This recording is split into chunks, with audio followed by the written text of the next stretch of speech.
Magandang gabi po. Ito ang Wagi ang Pinoy, the GMA Integrated News Special Coverage. Inaabangan natin ang pagdating ng ating mga atleta na lumaban sa katatapos lang na 2024 Paris Olympics. Pinangungunahan niya ni double gold medalist Carlos Yulo at bronze medalists na sina Ira Villegas at Nesty Petesio. Nakalatag na ang red carpet sa Villamor Air Base.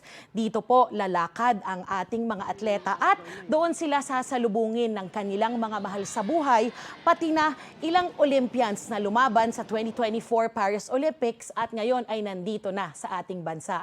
Mula po sa Villamor Air Base, dadalhin ng mga Olympians sa Malacanang kung saan sasalubungin sila ni Pangulong Bongbong Marcos at First Lady Liza Marcos.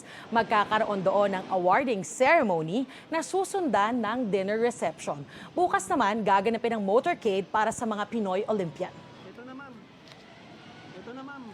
Naghihintay na sa Maharlika Lounge sa Villamor Air Base ang ilang mga atleta na lumaban po sa 2024 Paris Olympics.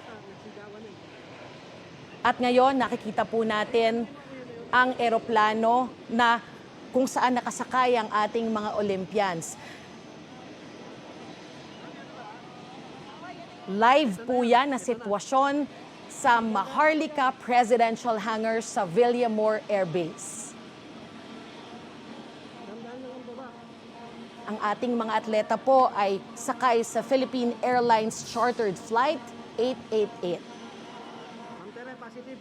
Ilang saglit na lamang po ay makikita na natin ang ating mga atletang nagdala ng karangalan sa ating bansa.